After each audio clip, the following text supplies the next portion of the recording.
Hello, and thank you for watching this Hatfield Museum and History Society community program presentation titled History of Emmanuel E.C. Church. I'm Larry Stevens, President of the Society. Hatfield's Emmanuel Evangelical Congregational Church, located at Main Street and Lincoln Avenue in Hatfield Borough, has her roots in a group of folks that, in the early 1800s, were simply known as Albright's people, which later became the Evangelical Association denomination, sometimes called German Methodist. So first, a bit of history on the Evangelical Association. Jacob Albright, born in 1759, was a German Lutheran man who lived along with his wife and 6 children in Lancaster County, working as a farmer and tile maker. During the American Revolution, Albright, at the age of about 17 years of age, served as a drummer boy in the American militia. Sadly, in 1790, several of his children died of dysentery, sending him into a religious crisis. The teachings of Lutheranism just did not give Jacob Albright any comfort following the death of his children. So he asked a German Reformed pastor to conduct a funeral for his children. Albright was so moved by this pastor's funeral sermon that he joined a Methodist religious class which was being held in a private home, and that class soon authorized Albright as a lay preacher. In 1796, Jacob Albright felt called by God to take the message of Methodism to the German-speaking people of southeastern Pennsylvania. Being licensed by the Methodist Church to preach, he soon found that he was not permitted to preach in the German language. So Jacob Albright set out on his own. Although he himself felt that he was unfit to preach, he was actually quite a powerful and moving speaker, converting many to Methodism. By 1803, Albright had formed 5 religious classes in Bucks County. Members of Albright's classes were referred to simply as Albright's people, or sometimes Albright's brethren, and also as the Society of Evangelical Friends. Albright had never had an interest in forming a new organization or church, but in 1803, at the insistence of the leaders of his classes, he became ordained as pastor and wrote a brief statement of faith. In 1806, a major revival movement spread throughout eastern Pennsylvania, and Albright's followers grew greatly. By 1807, Albright's unnamed church had 220 members. At first, these small groups of people gathered in homes for prayer meeting classes, with Albright and other preachers visiting these classes on a regular schedule or circuit. So the early preachers of this group were called circuit riders. Circuit riding preachers were very common in the early years of the Methodist Church. A circuit was often 200 to 500 miles around and could take from 2 to 6 weeks to complete. The pace was always rather hectic for the circuit riding preacher. He would go only a few miles before stopping to set up another meeting. He might preach 2 or 3 times a day. This, of course, meant that meetings happened on any day of the week, not just Sundays. While at a stop, the preacher would also visit as many of the local families as possible, usually sharing a hymn and a prayer. There were relatively few days of rest in a circuit riding preacher's schedule. This ensured that most people would get to see the circuit riding preacher about once a month. For 12 years, except for times when he would return to support his family by making tile, Jacob Albright preached in Pennsylvania, Maryland, and Virginia. As he traveled about on his circuit, Jacob Albright was quick to speak in opposition to so-called plain sects of the area, admonishing them, saying, "You Dunkers and Mennonites, with your peculiar dress and outward plainness, by which you comfort yourself, will be lost without the new birth." Albright, who had never been in particularly good health, was further weakened from the exhaustion of his travels as well as tuberculosis. In 1808, sick and worn out, he was returning home on horseback to his home and stopped at a home of his faithful friend George Becker in Kleinfeldersville, Pennsylvania. Knowing his time was near, Albright asked his host, "Have you a bed ready? I have come to die." Jacob Albright died on May 18, 1808, at the age of 49, after which George Becker buried him in his private cemetery. 8 years later, in 1816, the church that Jacob Albright had started in 1800 was officially named the Evangelical Association. The Evangelical Association denomination grew to be quite large, with small group prayer meeting classes held in many parts of the country, including here in Hatfield. The German Methodists here in the Hatfield area, as in other areas throughout the country, first met in private homes for their prayer meeting classes. These folks had a reputation for being very enthusiastic, very lively, and quite noisy people. In December of 1853, there were enough born-again members of Albright's Evangelical Association in Hatfield to warrant the building of a church. 55-year-old Martin Rosenberger, who lived with his family in a log cabin on Orvilla Road, donated a 1.5-acre plot of his farmland for this new church building and a cemetery. Martin and his wife Christine had been raised as Mennonites, but both had left their ancestral church in favor of the more emotionally charged evangelicals. The following summer, the summer of 1854, the Evangelical Association built a small church on the donated Rosenberger's lot. The building served the congregation well until 1876, when it was removed, and a new building constructed, which still stands today. In 1891, the Evangelical Association denomination started experiencing difficulties with a division between two factions in the denomination. This division in the denomination also caused a division in the Hatfield Evangelical Association Church.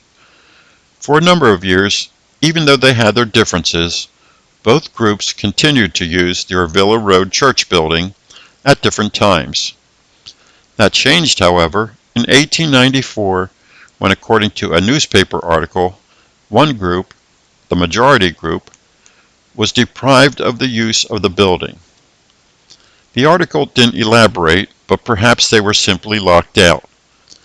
So that group, 16 in number, left the Evangelical Association denomination, leaving the Orvilla Road church property in the hands of the minority. As a result of the division in the evangelical denomination, a new name was chosen for those who left the denomination.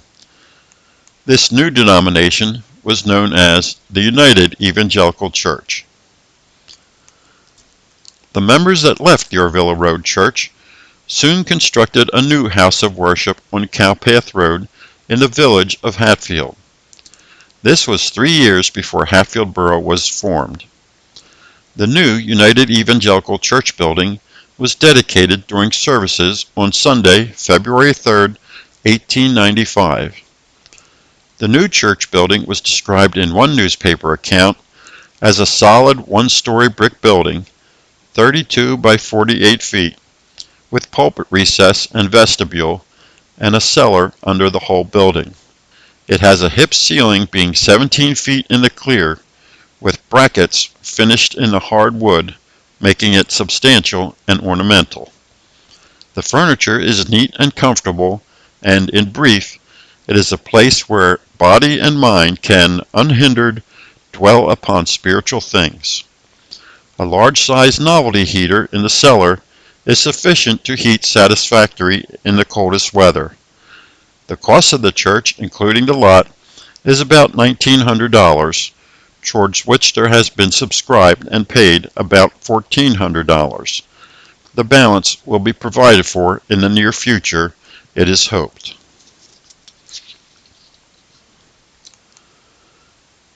The new church, it seems, was simply known as the Hatfield United Evangelical Church, or in most newspaper references, even more simply as the UE Church, as you can see in this 1908 newspaper note about services at the church. Also, it seems that by 1908, the Hatfield UE Church was still primarily worshiping in the German language, although this news note from the May 14, 1908 edition of the Hatfield Times newspaper reports that preaching that Sunday would be done in the English language. It took 11 years, but on June 6, 1916, the United Evangelical Church trustees burned the church's mortgage. The church was now debt-free. In May of 1917, the church trustees granted the Ladies' Aid Society the use of the church lawn to plant potatoes. And 2 years later, in 1919, probably because most folks had converted from horse to car by then for travel, it was decided that the hitching posts in the rear of the church should be removed. In 1922, a majority of the congregations in the United Evangelical Church denomination voted to reunite with the Evangelical Association. A few congregations, however, rejected the proposal, desiring to maintain the doctrine and practices of the United Evangelical denomination. The Hatfield UE Church was among the congregations which chose to remain United Evangelical. The name of the denomination was soon changed from United Evangelical to Evangelical Congregational, which name continues in use today. It seems, however, that at least in the local Hatfield Times newspaper, that the congregation continued to be referred to as UE. Also in the late 1920s, the basement space under the sanctuary of the church was dug out by its members in order to construct rooms for Sunday school classes. In many years, like many area churches, the United Evangelical Church's Sunday School had a baseball team, which served as a form of outreach to boys in the community that were otherwise not connected with the church. In 1936, the Hatfield UE Sunday School was awarded this trophy as the champions of the Lansdale Interurban Sunday School Baseball League that year. Jumping ahead a few years, it was shortly following the celebration of the church's 50th anniversary in 1945 that stained glass windows were installed, greatly enhancing the beauty of the sanctuary. Here are just two of the beautiful stained glass windows. In 1949, a twin home at 115 South Main Street, across Main Street from the church, was purchased by the church and became the church's first parsonage. At the time, both the Hatfield E.C. Church and Grace Lutheran Church had shown interest in the house to use for a parsonage, but Grace Lutheran decided that, with the house being so close to the E.C. Church, that it would be better for that church to purchase it. Although it seems that the Hatfield E.C. Church was known as Emmanuel E.C. Church as far back as 1929, according to newspaper accounts, it wasn't until 1950 that the Hatfield congregation was officially incorporated under the name of Emmanuel Evangelical Congregational Church. Here are some pictures from a 1950 Sunday service. Here you can see the congregation singing the opening hymn, the choir processing into the sanctuary, and a picture of the whole choir.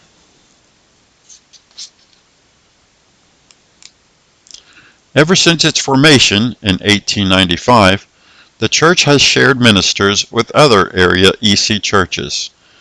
That changed, however, in 1958, when Hatfield became a separate, self-supporting charge with its own minister, Reverend Clifford M. Landis. A major development program in the early 1960s provided for improvements to Emmanuel Church's sanctuary, which included new pews, a new altar rail, and new pulpit furniture. It also included the redesigning of the front entrance to the church.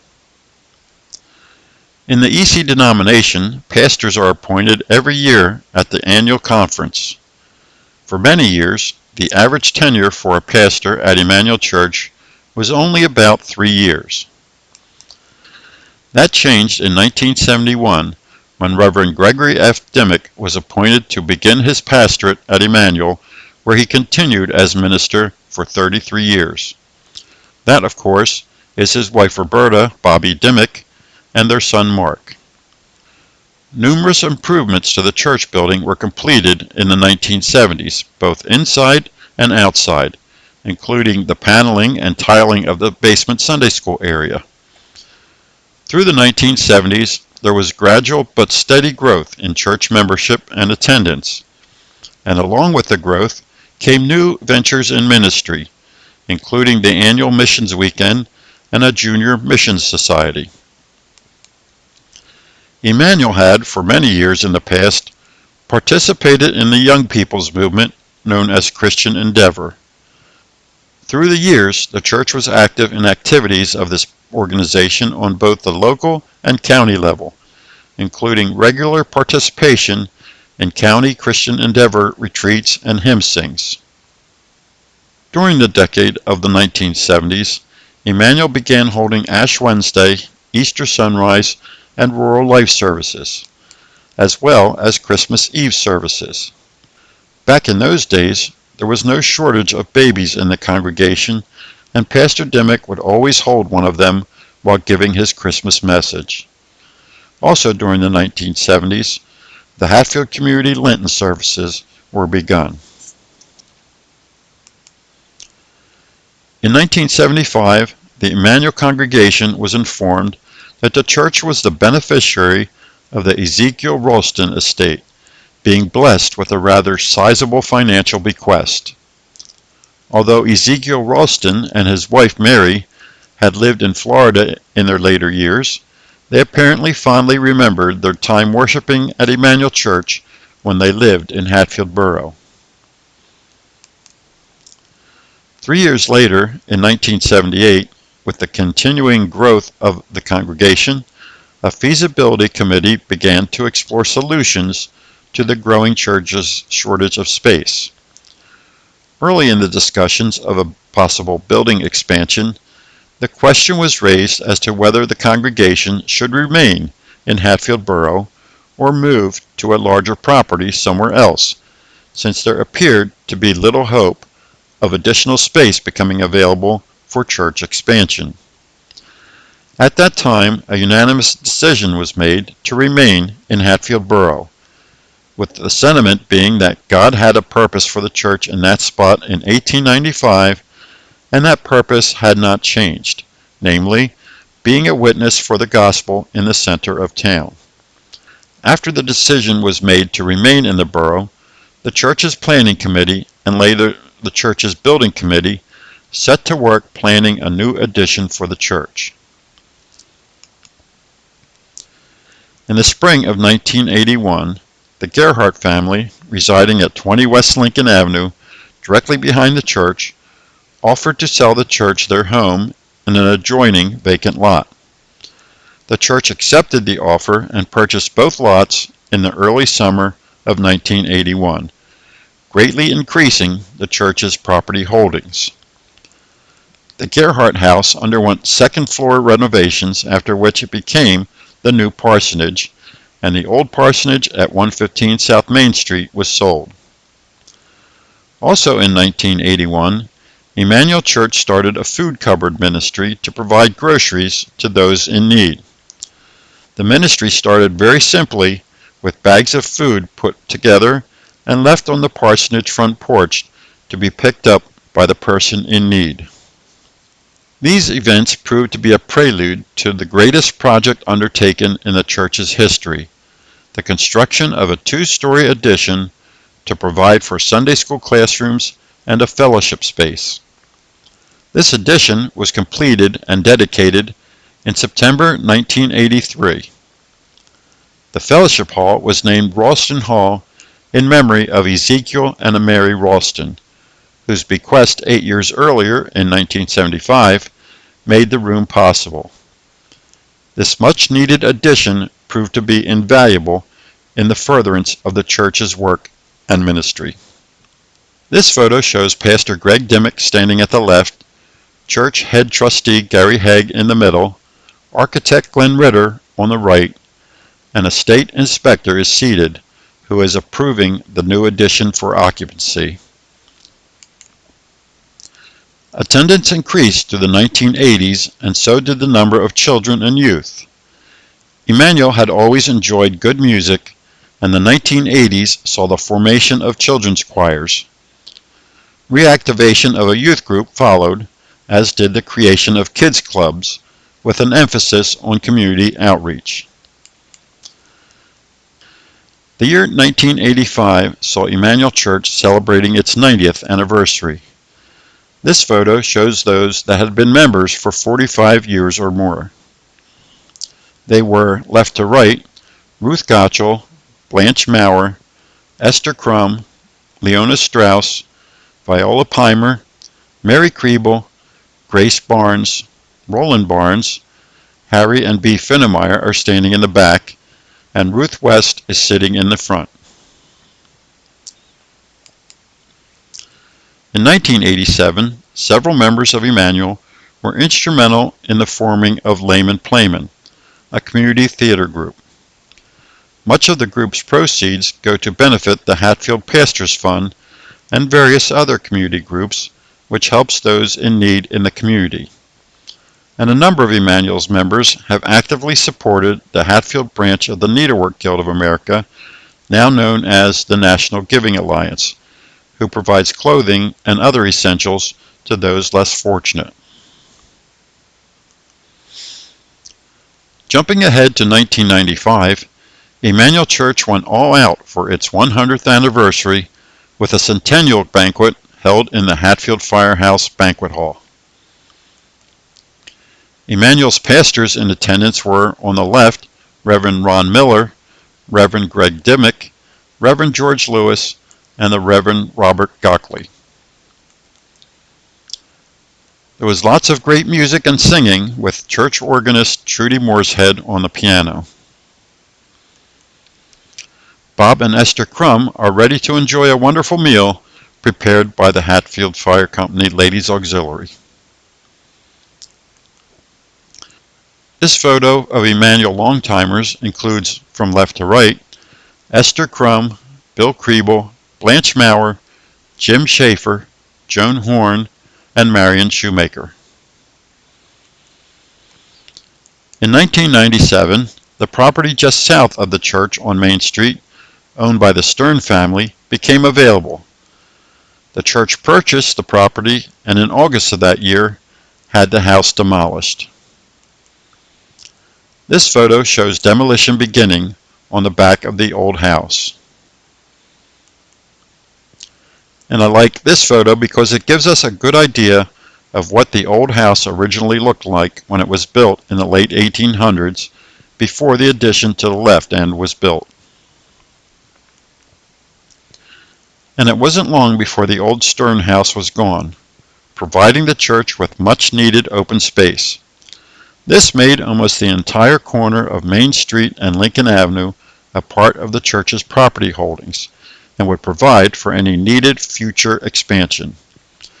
These developments and additional land becoming available proved that the decision made in 1980 for Emmanuel to remain in the borough was the correct one. With the growing church attendance, parking became an issue for those driving to the church. So in 1997, the vacant lot next door to the parsonage was paved and became a much-needed parking lot. Emmanuel Church has long been proud of the fact that it is the oldest continuing church in Hatfield Borough, and as such, it was quite honored to host the first event of the 1998 Hatfield Borough Centennial Celebration. The Hatfield Borough Centennial Community Worship Service was held at Emmanuel on January 25, 1998. The church was packed as the community came out to participate in the service. Hatfield Borough Mayor Herbert Flossdorf is receiving a resolution, I believe, in this photo. The large Centennial Choir was made up of members from the various churches in the community and directed by Elma Heckler. You can see that Mark Dimmick served as organist for this service. And here's the rest of the choir that sang for the Centennial Celebration service. And you can see Al Richter was playing on the piano. The purchase of the Gerhardt property in 1981 and the Stern property in 1997 resulted in the church incurring debt for the first time since 1916. The Ladies' Aid Society rose to the challenge to eliminate this debt, as well as pay for much-needed projects at the church and parsonage by faithfully sponsoring numerous fundraising activities. These projects included a bazaar or fall fest, bake sales, the Peach Festival, soup sales, a Christmas bazaar, and other events. Of these events, the Peach Festival continues today, and many members of the community look forward to this annual event for its great food and fellowship. Following the tragic events of September 11, 2001, Emmanuel, like some other local churches, held a special service to honor our area's first responders. In response to changing musical styles, a praise team was formed helping to introduce contemporary praise and worship music to the congregation and offering monthly evening praise services. In 2004, Reverend Greg Dimmick retired from Emmanuel Church after serving for 33 years, one of the longest single-charge tenures in the Evangelical Congregational Church denominational history. A community going-away party was held on April 25, 2004, at the Hatfield Firehouse to say farewell to him and his family. After the retirement of Reverend Dimmick, the church was served by supply pastors for 3 years while the congregation adjusted to not having their longtime pastor with them any longer. Then in 2008, the church called Reverend Glenn Lambert to fill the pulpit as pastor.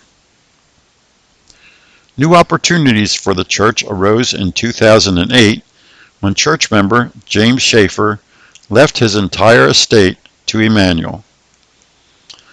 This estate included the home at 41 Blaine Avenue, as well as funds, stocks, and an insurance policy. The congregation voted that 10% of the estate be set aside for a tithe. A special tithe committee was established to annually recommend appropriate missions and ministry opportunities both in the community and around the world, among which $5,000 would be distributed yearly. The Schaefer home was remodeled and became the new parsonage. This decision allowed the former Lincoln Avenue parsonage to serve as a rental property. By 2009, the tireless ongoing fundraising efforts of Emmanuel's Ladies' Aid Society resulted in the church becoming debt-free once again.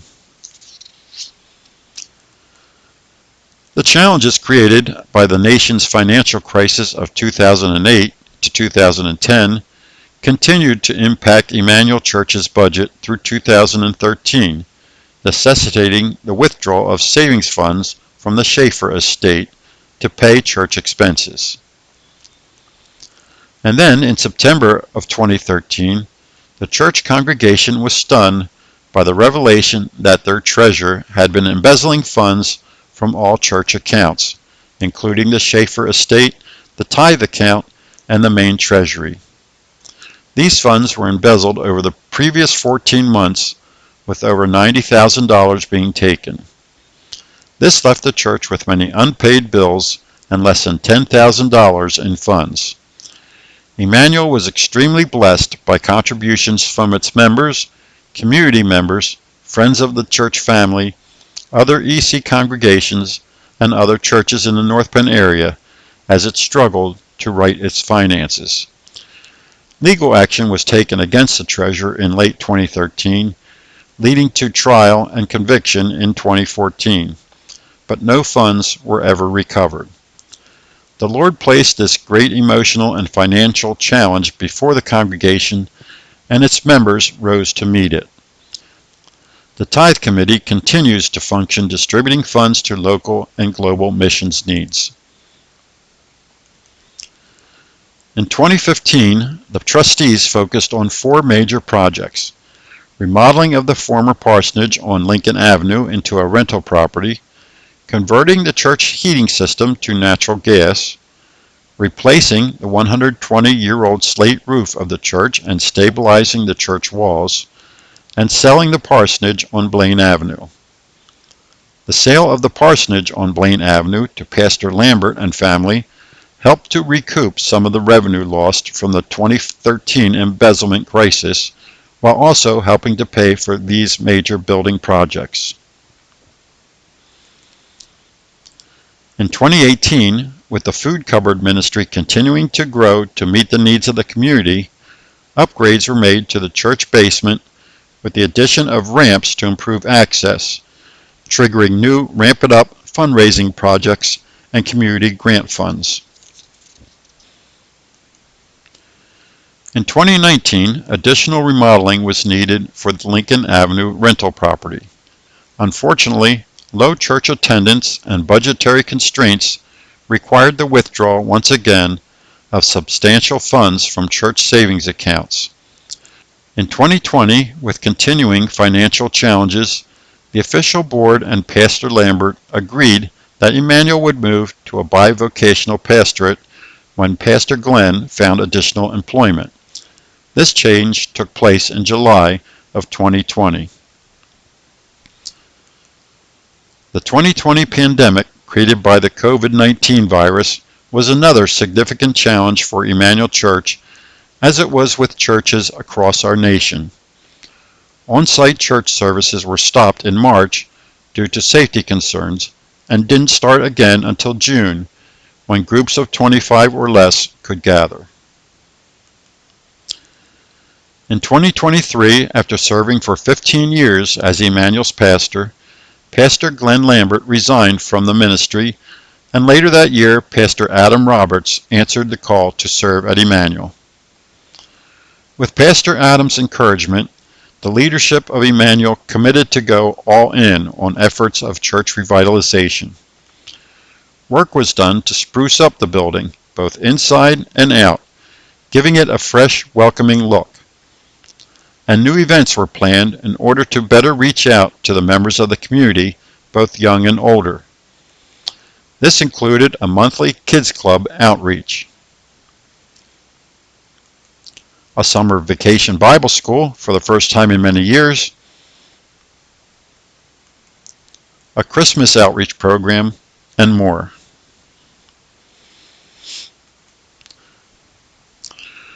Pastor Adams served for 18 months before feeling called back to serve at his hometown church in Emmaus, and on July 1st of this year, Pastor Andy Reitenauer answered the call to serve at Emmanuel.